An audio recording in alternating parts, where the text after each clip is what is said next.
So I'm doing something a little bit different, and I'm going to be pre-recording my playthrough of Corico, A Magical Year. This game is by Jack Harrison, and I backed it on Kickstarter. The physical books aren't here yet, but I have the digital copy, and I just couldn't resist starting it. It has Kiki's Delivery Service vibes. You are a young witch going off to stake her claim in the world, or their claim, or what have you. So I'm really stoked to play this. I'm going to be, like I said, pre-recording my playthrough of this, and I'll be running it as a rebroadcast on my Twitch stream and then on YouTube. So for today's stream, I'm very specifically just going over the rules with you all, laying the groundwork, shall we say, for the game to come. I'm not sure how long this will be, but we'll find out. So most of the overlay stuff, like the background behind me here that you're seeing around here, that is actually from the book. And then stuff over there, I did myself, just so you're aware of that. It's beautiful artwork in this entire book. But in any case, let's get started, shall we? So, they have an adorable little note. It says, "For our two magical stars who will one day take flight to embark on grand adventures of their own." And so, yes, this is by Mousehole Press, and their touchstones include Kiki's Delivery Service, Howl's Moving Castle, Persona 5, and Harvest Moon: A Wonderful Life. So nice cozy vibes is the important thing here. And so there are going to be, there's the using this book section, which is what I'm going to be going over now. And then there are, there's a pre-chapter and then 6 chapters of like your entire journey as a witch in a new place in Corico, the name of the town. So let's see if I remembered that correctly. We'll find out. In any case, introduction. What is this? This is a game for one player designed for a contemplative solo play. It's a bubbling cauldron of simple rules and writing prompts, stirred together to produce the story of a teenage witch spending a year away from home in an unfamiliar city called Corico. You don't need to have played a role-playing game before. This isn't much like most of them anyway. A passing familiarity with witches, urban exploration, and teenage drama is all the background that you need. Here we go. So how does it work? Your witch's story is told in 6 sections or volumes, each taking an hour or 2 of your time. To play, you'll need this book, a deck of tarot cards, and a stack of dice, specifically D6s, I know. You'll also need a journal to write your story in. We'll start by helping you to create your witch and their home village, then we'll whisk them away on their journey to Corico. This city is a place of your own invention. It might be a charming seaside resort, a smog-choked metropolis, a palace in the clouds. Whatever you can imagine. We'll make this place together, asking questions to inspire your creativity. Then, with your version of Koriko established, your witch can explore and meet its weird and wonderful residents. To do this, you'll draw cards, each relating to a prompt that introduces a new event to your story.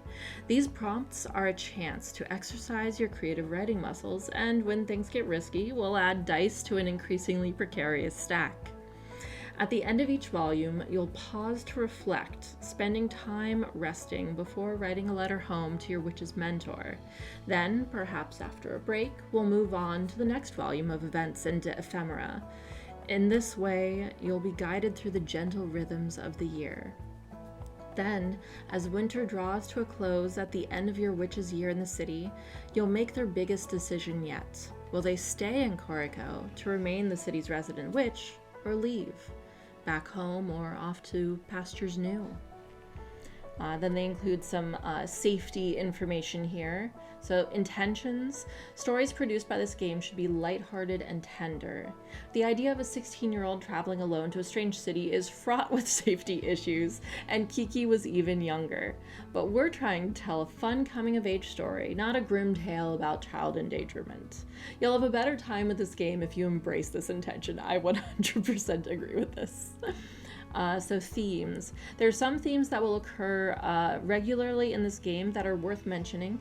Each theme is written with the intentions we established, but a little forewarning might be helpful if they're difficult topics for you. So parental expectations and control, loneliness, especially from moving somewhere new. I know that feeling all too well. Peer pressure and media harassment. Physical or emotional harm, in parentheses, infrequent. When we talk about prompts later, we'll describe how you can skip unwanted content if it comes up during your story. And I really like this as well. I do this a lot in my own games that I write. You don't need to do a writing prompt. You don't need to do something if it is uncomfortable or triggering for you. You can always skip things that are like that in any games, in any stories, things like that. Okay, getting off my soapbox. Finding support. As we've explained, Corico will throw challenges at your witch that might trigger feelings of loneliness, inadequacy, or depression. Being a teenager is hard, and the prompts are open enough that you have the freedom to take your story in a lighter or darker direction, especially if that's in line with how you're already feeling. If the game leaves you feeling low or you are already struggling, there are free resources that might help. Mind, a mental health charity, has articles with advice and support. Related to this game, they have pages on loneliness, and they have links here, bit.ly/mind/loneliness, self-esteem, mind-esteem, anxiety, mind-anxiety, and depression, mind-depression. So if you need those resources at any time, they're available. I'll put a link to them in the YouTube description. Okay, so materials. I didn't grab them from my thing, but I have everything that I need here. So we have the tarot deck. This deck is used in different ways throughout the game, but you only need one deck. If you don't have a tarot deck, there are a lot of websites that will let you draw tarot cards. You can also find guides online on how to use 2 standard decks of playing cards to approximate a tarot deck. So in Corico, we call the face cards Page, Knight, Queen, and King, and the suits Wands, Cups, Swords, and Coins. It won't make any difference if your deck uses different terms so long as you're consistent with the substitutions. Dice. You'll also need a pile of 6-sided dice, at least 21. I mean, I have it. We'll see how that goes. We'll just refer to these as dice from now on, as we don't use any other dice shapes. We've had the best experience using similarly sized dice between 12 and 16 millimeters. I'll need to check what that is. Stacking up 10 dice should feel like a challenge, but achievable. You'll stack these dice in a tower that will become unstable as you play, so make sure you've got space to build and nothing breakable nearby. We have alternative rules available if making stacks doesn't work for you, and I appreciate that they have that alternative rule there. They don't explain what it is here, but hopefully later down they will. Journal. So the journal is the most detailed part. I'm not going to actually set it up today. I'll set it up for the first official part of the game. But journal. You'll keep a written record of your story in your witch's journal. You'll need paper and pen. Our stories run 60 to 80 pages in your journal, so make sure you have plenty of space or digital document. Given that this is a solo experience, you can spend as much time on your journal as you like. It can be a hastily scrawled mess like ours, or you could add illustrations, stickers, poems, whatever you feel like. I have plenty of stickers, so I might do that. It also says, you might prefer to keep your journal private, but otherwise I'd love it if you shared pictures of your story with me. It brings me a lot of joy to see. I agree. It's so much fun to see what people do with my games. I love it when people stream them, post their journals, things like that. It's so cool. So they have the links and all of that. Mousehole Press. The journal. So in the journal, you need an index. This is very much like a bullet journal if you think about it. So you need to have 2 facing pages free, a spread. So if your journal doesn't have page numbers, you're going to add them as you write. As you start new sections in your journal, such as your map, there's a map, each volume and individual confidants, you should add a line to your index with the page number. Excuse me. This will help you navigate your journal as it grows. If you're playing digitally, you might not need the index, as moving and organizing content is much more flexible.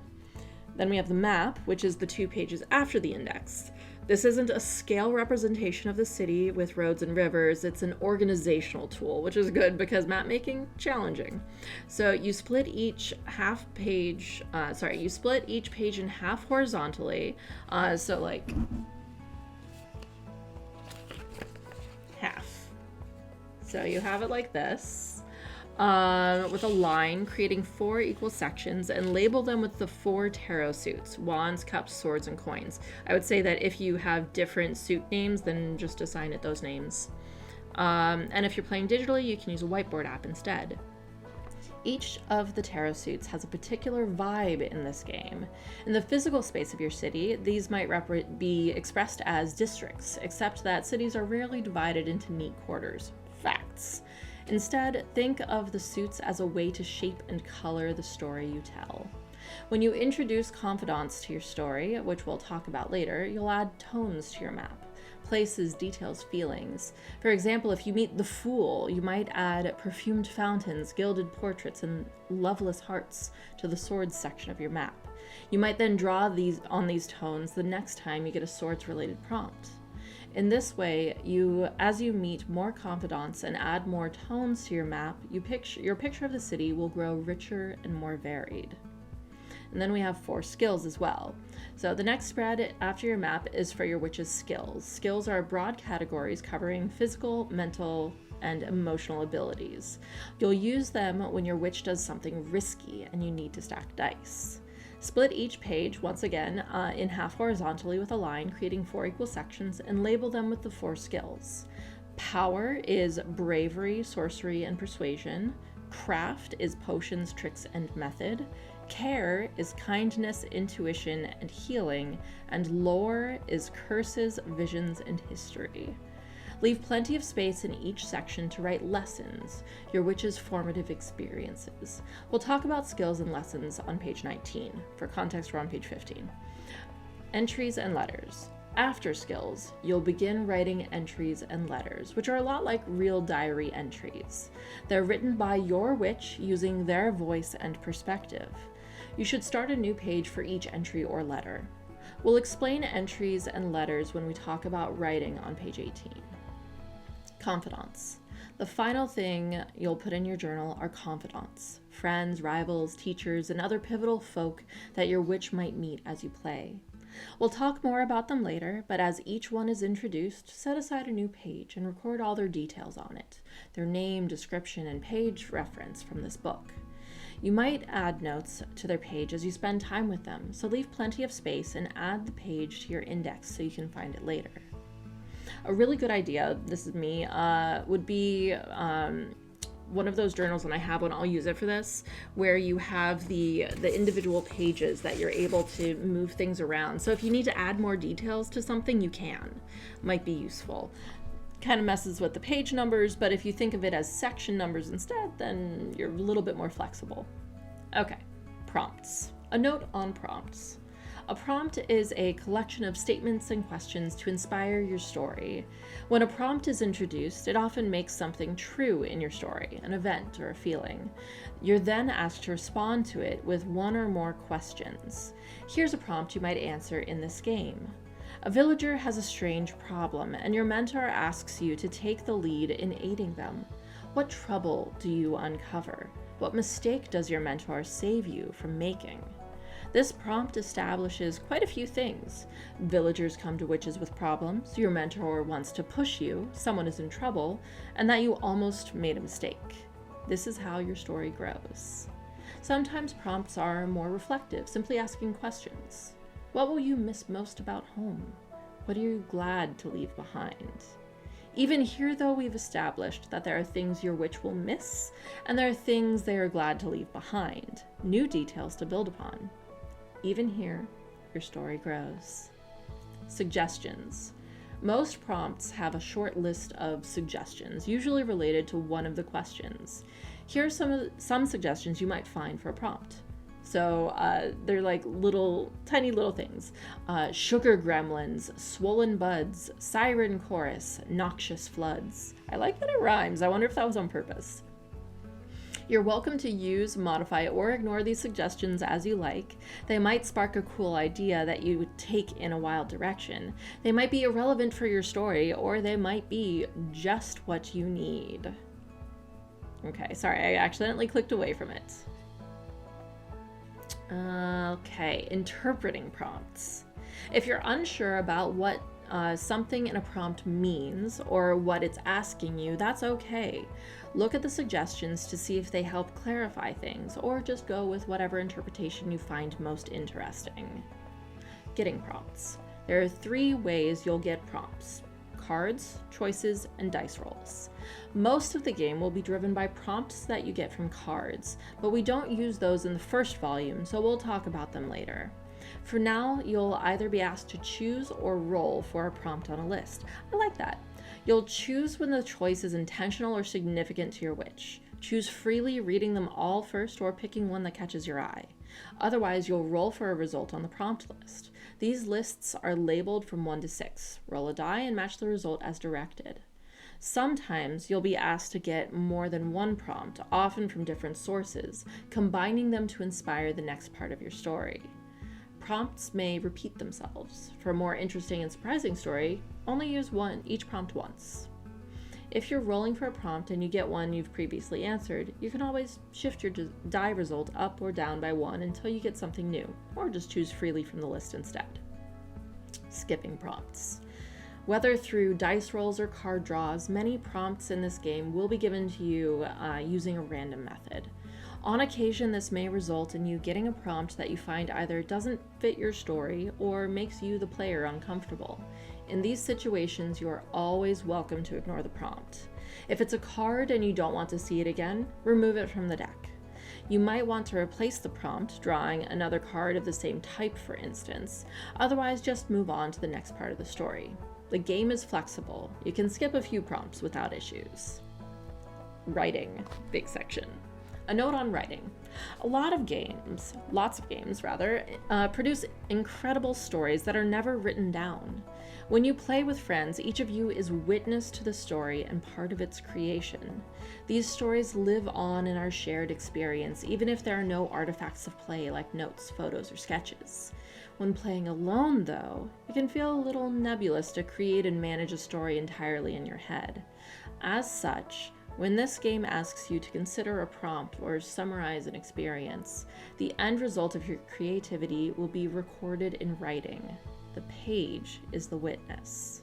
That doesn't mean you can never change your mind, though. Sometimes it makes sense to go back and change something. Perhaps you hit an undesired contradiction or are inspired to come up with a better answer. The story you tell will be better if you let yourself be an editor sometimes. Kinds of writing. Some of the writing you do will be functional, like the index and the map we talked about when preparing your journal.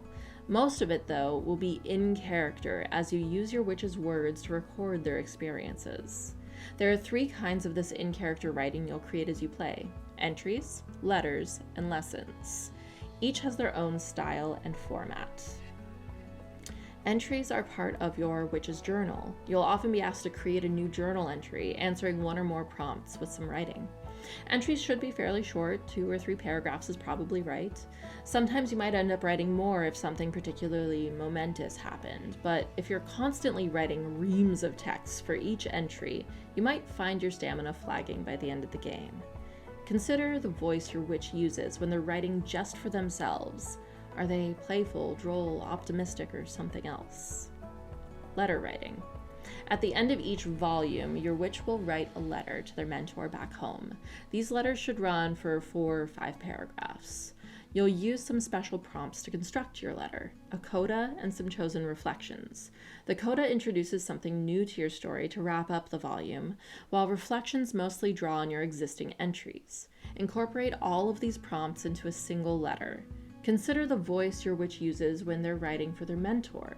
Are they honest, polite, evasive, or something else? And then lesson writing. As your witch grows over the year, they will improve their skills. We track this progress by writing lessons. These are short summaries of an experience, typically a single sentence. For example, I helped Farmer Benetto cure his orchard of blight. I broke the curse on Gonville's pigskin hat. I stood up to Andrea's bullies in the palace gardens. When you write a new lesson, write it underneath the most relevant skill, usually the one your witch was using during the experience. And then we have a note on truth. Sometimes you might feel like your witch is unable or unwilling to write the whole truth down in their journal or a letter. It could be painful, embarrassing, or there might even be a magical reason. In letters to their mentor especially, a prompt might ask you to embellish or omit something important, or even tell barefaced lies. If you can keep track of the truth in your head, that's fine. Otherwise, it might be helpful to make a brief summary in a different style near the written record so you can remember it for later. Okay, and then we have the topic of starting your story, and this is the end of this section, so it's 2 pages. Starting your story. Volumes. Your witch's story takes place over 7 volumes, blocks of content that you'll work through in sequence. In Departure, the first volume, you'll create your witch, say farewell to your home village, and journey to Corico. We'll introduce the rest of the volumes, as well as cards and dice stacking, when you've finished Departure. Departure is a kind of extended prelude to your witch's time in Corico. You'll find out who you are, where you came from, and what drives you. All of the content for Departure is in its own chapter, starting in a few pages on page 24. You won't draw cards or stack dice. Instead, you'll follow instructions to lead you through a series of choices and prompts. As you go, you'll create new journal entries, as introduced on page 18, which was 2 pages ago. Rest. As each volume draws to a close, you'll rest, taking a moment to consider the events and emotions your witch has experienced. Each volume will tell you how long to rest and what you might consider. If you're feeling comfortable, you should rest in darkness or with your eyes closed. Use the ambient soundtrack or wait in silence with a timer. At the end of your reflection, write a new lesson under any skill. Letter. Finally, with your rest completed, you'll write a letter home. Each volume provides a unique set of prompts to construct your letter. This is your chance to conclude and reflect on the volume you've just completed, as introduced in page 19. Breaks.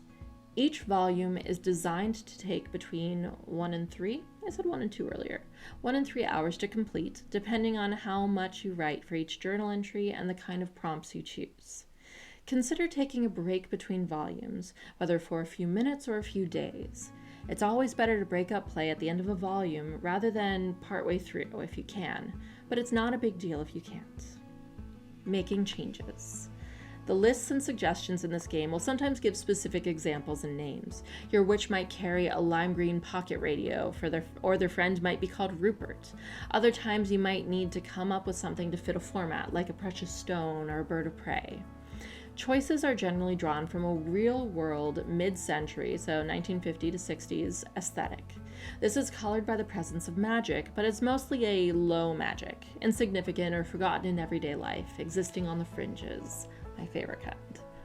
All of these details can be omitted or molded to fit your story. So with Dad's old 35mm camera, hang on. Oops, sorry dogs. It's okay. Dad's old 35mm camera. I had to. It was within reach. So Dad's old 35mm camera. You can change the relation or item to whatever fits best for your story. The key part of the suggestion is that it's vintage equipment given to you by a close family member. You might not even like the name Koriko for your city. That's fine too. Just substitute your chosen name every time you see it in the book. Just be aware that the further you stray from the lists and suggestions, the more you'll need to come up with by yourself. If that sounds appealing, then maybe it's a good approach for you.